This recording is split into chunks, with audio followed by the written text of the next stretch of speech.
O Evangelho de Mateus, capítulo 16. O pedido de um milagre. Alguns fariseus e alguns saduceus foram falar com Jesus. Eles queriam alguma prova contra ele e por isso pediram que ele fizesse um milagre para mostrar que o seu poder vinha mesmo de Deus. Mas Jesus respondeu: de tardinha vocês dizem, vamos ter bom tempo porque o céu está vermelho. E de manhã cedo dizem, vai chover porque o céu está vermelho escuro. Olhando o céu, vocês sabem como vai ser o tempo. E como é que não sabem explicar o que querem dizer os sinais desta época? Como o povo de hoje é mau e sem fé. Vocês estão me pedindo um milagre, mas o milagre de Jonas é o único sinal que lhes será dado. Então ele saiu e foi embora. O fermento dos fariseus e dos saduceus. Quando os discípulos atravessaram para o lado leste do lago, esqueceram de levar pão. Jesus disse, fiquem alertas e tomem cuidado com o fermento dos fariseus e dos saduceus. Aí os discípulos começaram a dizer uns aos outros, ele está dizendo isso porque não trouxemos pão. Jesus ouviu o que eles estavam dizendo e perguntou, por que é que vocês estão conversando por não terem pão? Como é pequena a fé que vocês têm, ainda não entenderam? Não lembram dos 5 pães que eu parti para 5.000 homens? Quantos cestos vocês encheram? E aqueles 7 pães para 4.000 homens? Quantos cestos vocês encheram? Vocês não entendem que eu não estou falando a respeito de pães? Tenham cuidado com o fermento dos fariseus e dos saduceus. Então os discípulos entenderam que ele não estava dizendo que tivessem cuidado com o fermento usado no pão, mas com os ensinamentos dos fariseus e dos saduceus. A afirmação de Pedro. Jesus foi para a região que fica perto da cidade de Cesareia de Filipe. Ali perguntou aos discípulos, quem o povo diz que o Filho do Homem é? Eles responderam, alguns dizem que o Senhor é João Batista, outros que é Elias, e outros que é Jeremias, ou algum outro profeta. E vocês, quem vocês dizem que eu sou? Perguntou Jesus. Simão Pedro respondeu, o Senhor é o Messias, o Filho do Deus vivo. Jesus afirmou, Simão, filho de João, você é feliz porque esta verdade não foi revelada a você por nenhum ser humano, mas veio diretamente do meu Pai que está no céu. Portanto, eu lhe digo, você é Pedro, e sobre esta pedra construirei a minha igreja, e nem a morte poderá vencê-la. Eu lhe darei as chaves do reino do céu. O que você proibir na terra será proibido no céu, e o que permitir na terra será permitido no céu. Então Jesus ordenou que os discípulos não contassem a ninguém que ele era o Messias. Jesus fala da sua morte e da sua ressurreição. Daí em diante, Jesus começou a dizer claramente aos discípulos, eu preciso ir para Jerusalém, e ali os líderes judeus, os chefes dos sacerdotes e os mestres da lei farão com que eu sofra muito. Eu serei morto e no 3º dia serei ressuscitado. Então Pedro o levou para um lado e começou a repreendê-lo, dizendo, que Deus não permita! Isso nunca vai acontecer com o Senhor. Jesus virou-se e disse a Pedro, saia da minha frente, Satanás. Você é como uma pedra no meu caminho para fazer com que eu tropece, pois está pensando como um ser humano pensa e não como Deus pensa. E Jesus disse aos discípulos, se alguém quer ser meu seguidor, esqueça os seus próprios interesses. Esteja pronto para morrer como eu vou morrer e me acompanhe. Pois quem põe os seus próprios interesses em primeiro lugar, nunca terá a vida verdadeira. Mas quem esquece a si mesmo por minha causa, terá a vida verdadeira. O que adianta alguém ganhar o mundo inteiro, mas perder a vida verdadeira? Pois não há nada que poderá pagar para ter de volta essa vida. Pois o Filho do Homem virá na glória do seu Pai com os seus anjos, e então recompensará cada um de acordo com o que fez. Eu afirmo a vocês que isto é verdade. Estão aqui algumas pessoas que não morrerão antes de verem o Filho do Homem vir como Rei. O Evangelho de Mateus, capítulo 17. Jesus, Moisés e Elias. 6 dias depois, Jesus foi para um monte alto, levando consigo somente Pedro e os irmãos Tiago e João. Ali eles viram a aparência de Jesus mudar. O seu rosto ficou brilhante como o sol, e as suas roupas ficaram brancas como a luz. E os 3 discípulos viram Moisés e Elias conversando com Jesus. Então Pedro disse a Jesus: como é bom estarmos aqui, Senhor. Se o Senhor quiser, eu armarei 3 barracas nesse lugar. Uma para o Senhor, outra para Moisés e outra para Elias. Enquanto Pedro estava falando, uma nuvem brilhante os cobriu e dela veio uma voz que disse: este é o meu filho querido que me dá muita alegria. Escutem o que ele diz. Quando os discípulos ouviram a voz, ficaram com tanto medo que se ajoelharam e encostaram o rosto no chão. Jesus veio, tocou neles e disse: levantem-se e não tenham medo. Então eles olharam em volta e não viram ninguém, a não ser Jesus. Quando estavam descendo do monte, ele lhes deu esta ordem: não contem para ninguém o que viram, até que o Filho do Homem seja ressuscitado. Então os discípulos perguntaram: por que os mestres da lei dizem que Elias deve vir primeiro? Ele respondeu: é verdade que Elias vem para preparar tudo, porém eu afirmo a vocês que Elias já veio, e não o reconheceram, mas o maltrataram como quiseram. Assim também maltratarão o Filho do Homem. Então os discípulos entenderam que Jesus estava falando a respeito de João Batista. A cura de um menino. Quando eles chegaram perto da multidão, um homem foi até perto de Jesus, ajoelhou-se diante dele e disse: Senhor, tenha pena do meu filho. Ele é epilético e tem ataques tão fortes que muitas vezes cai no fogo ou na água. Eu o trouxe para os seus discípulos a fim de que eles o curassem, mas eles não conseguiram. Jesus respondeu: gente má e sem fé, até quando ficarei com vocês? Até quando terei de aguentá-los? Tragam o menino aqui. Então deu uma ordem, o demônio saiu e no mesmo instante o menino ficou curado. Depois os discípulos chegaram perto de Jesus em particular e perguntaram: por que foi que nós não pudemos expulsar aquele demônio? Jesus respondeu: foi porque vocês não têm bastante fé. Eu afirmo a vocês que isto é verdade. Se vocês tivessem fé, mesmo que fosse do tamanho de uma semente de mostarda, poderiam dizer a este monte: saia daqui e vá para lá, e ele iria. E vocês teriam poder para fazer qualquer coisa. Mas esse tipo de demônio só pode ser expulso com oração e jejum. Jesus fala outra vez da sua morte e da sua ressurreição. Um dia os discípulos estavam se reunindo na Galileia e Jesus disse a eles: o Filho do Homem será entregue nas mãos dos homens e eles vão matá-lo, mas 3 dias depois ele será ressuscitado.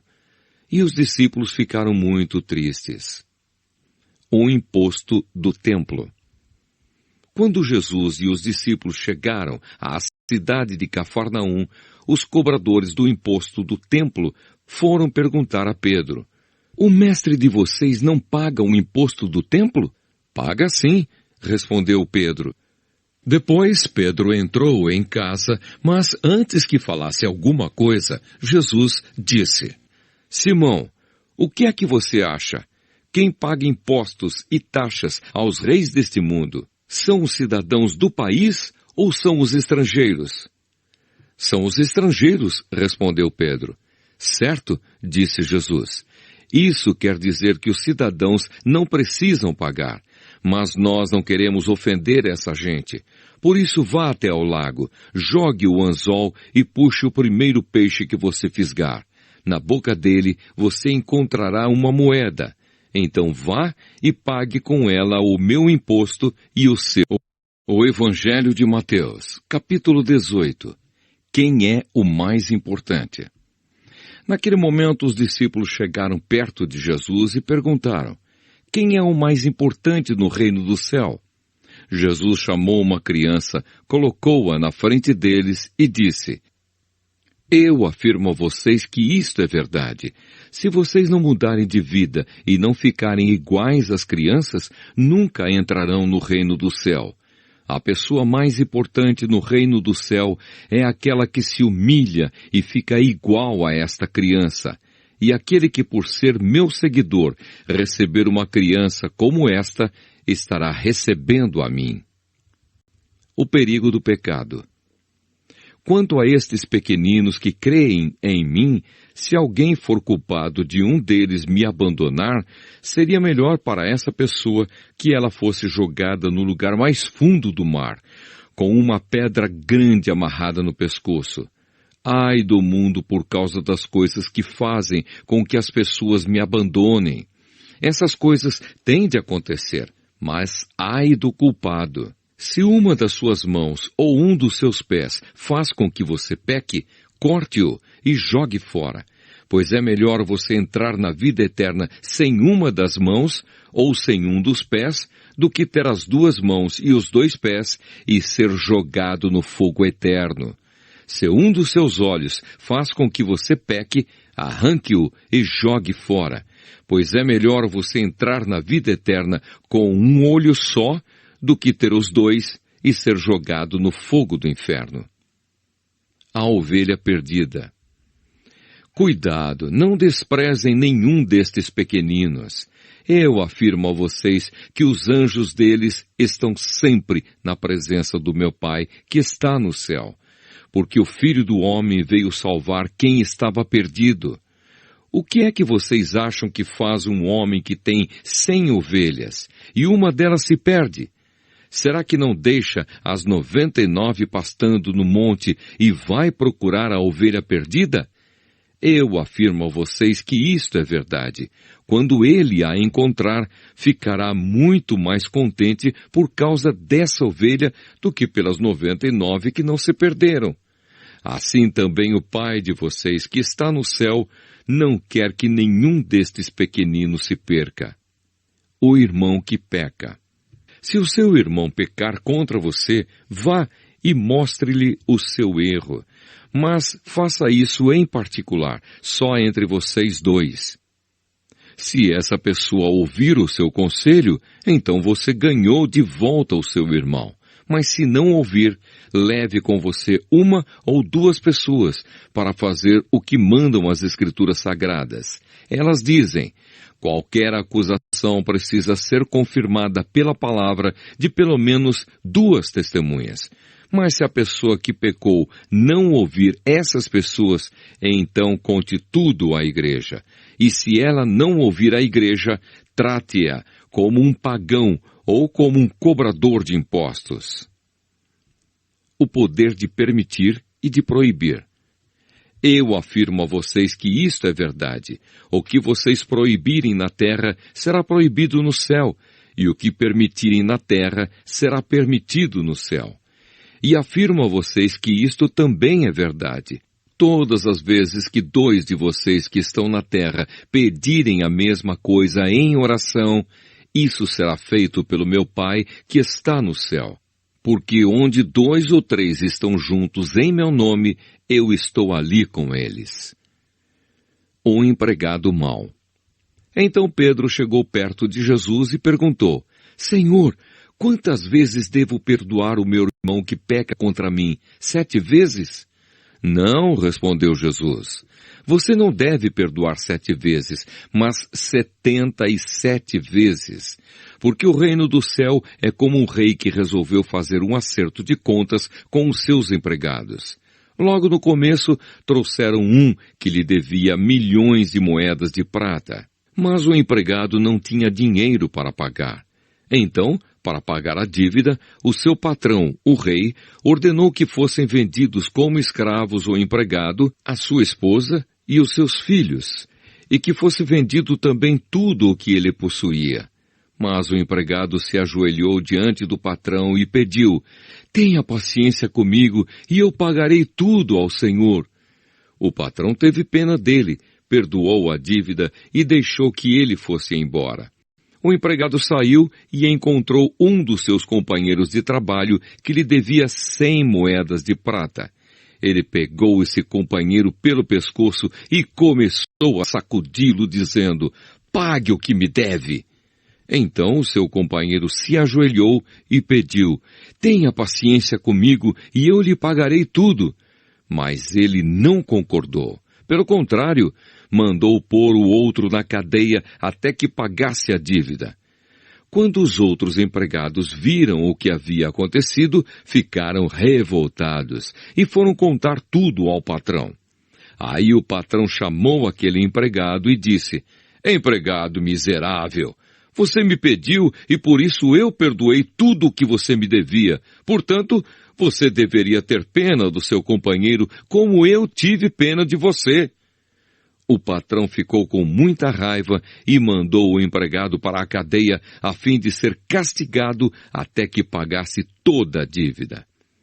E Jesus terminou dizendo: é isso que o meu Pai que está no céu vai fazer com vocês, se cada um não perdoar sinceramente o seu irmão. O Evangelho de Mateus, capítulo 19. Jesus fala sobre o divórcio.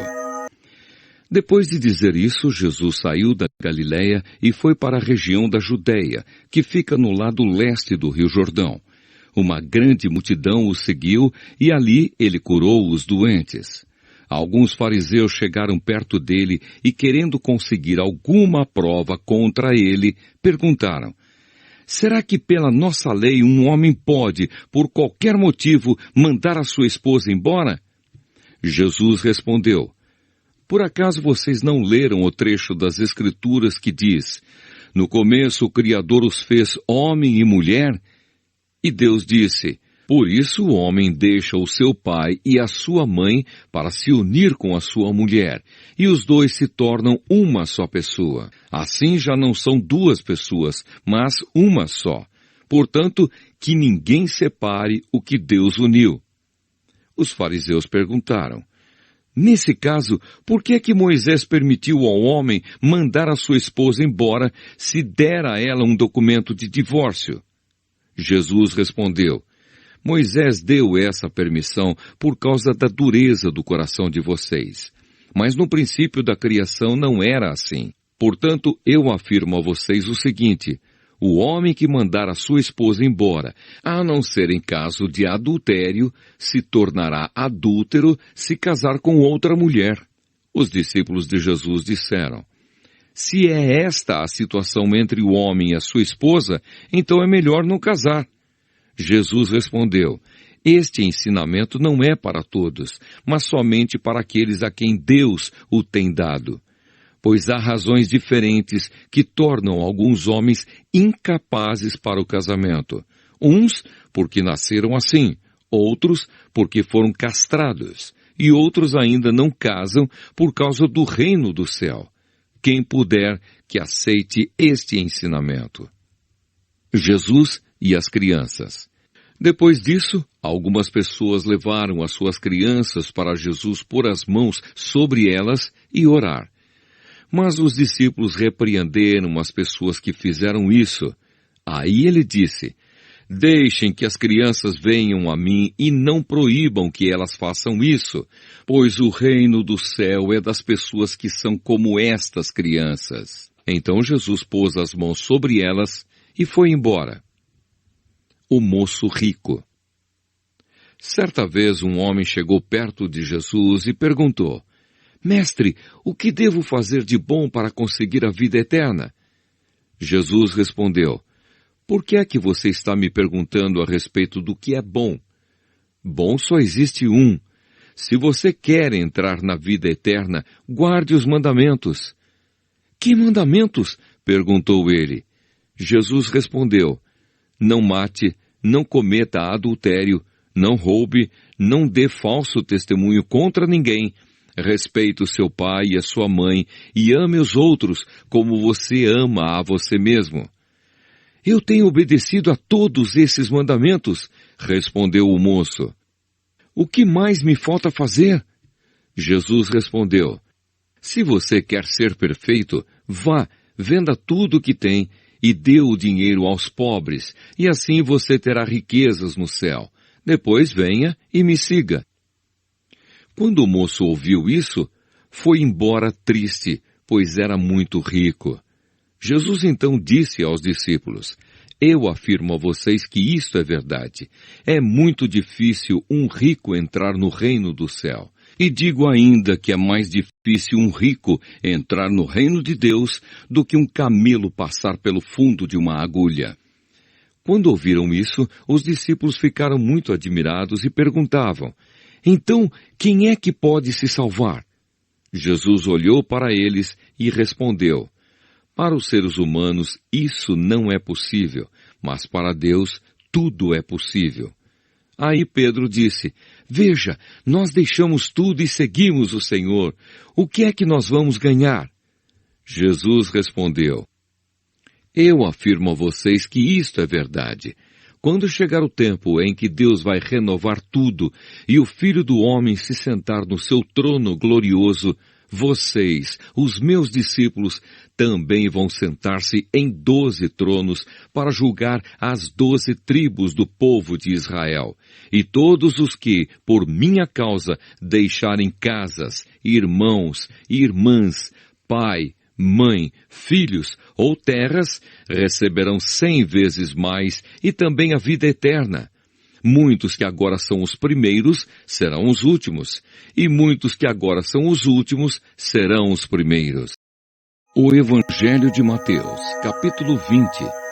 Os trabalhadores da plantação de uvas.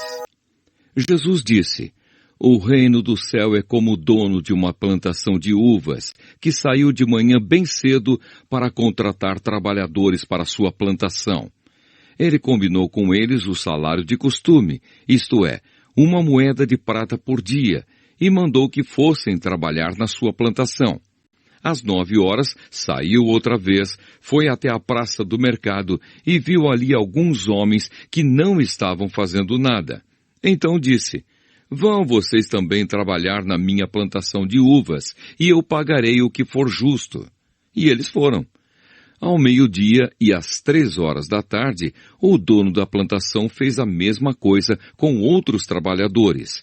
Eram quase 5 horas da tarde quando ele voltou à praça. Viu outros homens que ainda estavam ali e perguntou, por que é que vocês estão o dia todo aqui sem fazer nada? É porque ninguém nos contratou, responderam eles. Então ele disse, vão vocês também trabalhar na minha plantação. No fim do dia, ele disse ao administrador, chame os trabalhadores e faça o pagamento, começando com os que foram contratados por último e terminando pelos primeiros. Os homens que começaram a trabalhar às 5 horas da tarde receberam 1 moeda de prata cada um. Então os primeiros que tinham sido contratados pensaram que iam receber mais. Porém, eles também receberam 1 moeda de prata cada um. Pegaram o dinheiro e começaram a resmungar contra o patrão, dizendo, estes homens que foram contratados por último trabalharam somente 1 hora, mas nós aguentamos o dia todo debaixo deste sol quente. No entanto, o pagamento deles foi igual ao nosso. Aí o dono disse a um deles, escute, amigo, eu não fui injusto com você. Você não concordou em trabalhar o dia todo por 1 moeda de prata?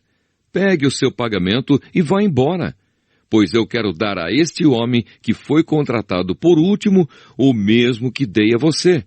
Por acaso não tenho o direito de fazer o que quero com o meu próprio dinheiro? Ou você está com inveja somente porque fui bom para ele? E Jesus terminou dizendo, assim, aqueles que são os primeiros serão os últimos, e os últimos serão os primeiros.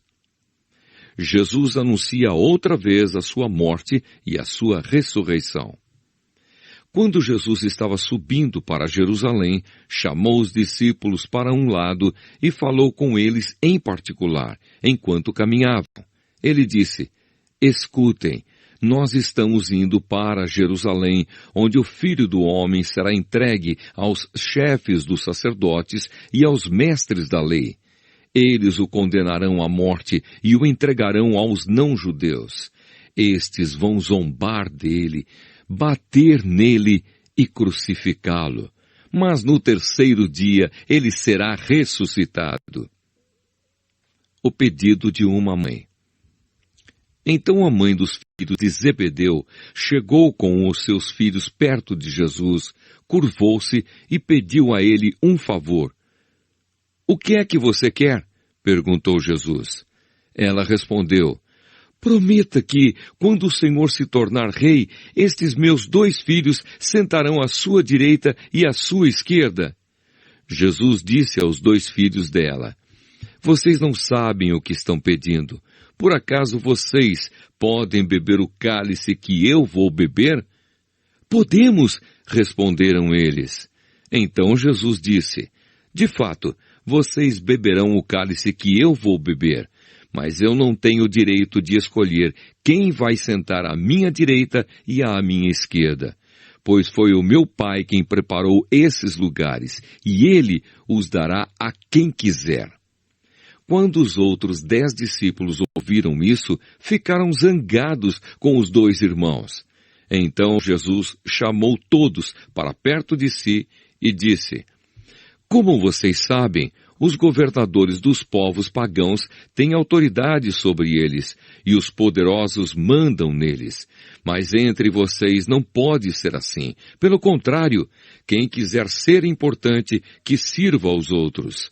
E quem quiser ser o primeiro, que seja o escravo de vocês. Porque até o Filho do Homem não veio para ser servido, mas para servir e dar a sua vida para salvar muita gente. Jesus cura 2 cegos. Quando Jesus e os discípulos estavam saindo de Jericó, uma grande multidão seguia Jesus. 2 cegos, sentados na beira do caminho, ouviram alguém dizer que ele estava passando e começaram a gritar: Senhor, filho de Davi, tenha pena de nós! A multidão os repreendeu e mandou que calassem a boca, mas eles gritaram ainda mais: Senhor, filho de Davi, tenha pena de nós! Então Jesus parou, chamou os cegos e perguntou: O que é que vocês querem que eu faça? Senhor, queremos poder enxergar, responderam eles. Jesus teve pena dos cegos e tocou nos olhos deles. No mesmo instante, eles puderam ver e então seguiram Jesus.